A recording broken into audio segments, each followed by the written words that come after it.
आसीगला जिओर नुआ अपडेट जेनती के जानिक आपण बहुत सारा लोग दुख है मोबाइल चला लोग भी नहीं चलो क्या दिन बोले एवं तार रेट एत हिसाब बढ़ी जेन हिसाब बढ़ी जेनटा कि चल नहीं पार जेन घर खर्चा 200 दी चलुले एवं से चल नहीं पार कहीं बहुत सारा दाम बढ़ी जाए देखे दूचे के दाम बढ़ी ना 1 मंथ प्लान 155 था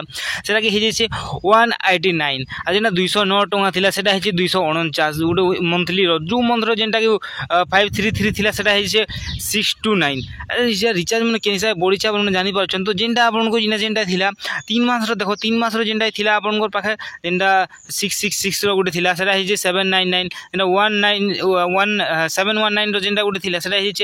859 और जेनटा जेनटा माने मंथली जेनटा थिला मंथली तो आपन देखि पारथिबे केनता रेट बढ़ी जे इयरली जेनटा थिला सेटा है 3600 टका जान तो 3600 टका के हिसाब रेट बढ़ी आपन भाई पारथिबे जियो तो जेन हिसाब रेट बढ़ुछि काना देखबो या जेनता आबे भाभी नहीं थिबो गुटे लोग माने नॉर्मल लोग गुटे आबे जेनता मोबाइल चलाबा एंत तो नहीं लागबार काना करूछ तो अंबानी एटा किछि बुझी नहीं बार आपन जदि भल लागला ताहले आपन हमर यूट्यूब चैनल के सब्सक्राइब कर दन वीडियो के लाइक कर दन।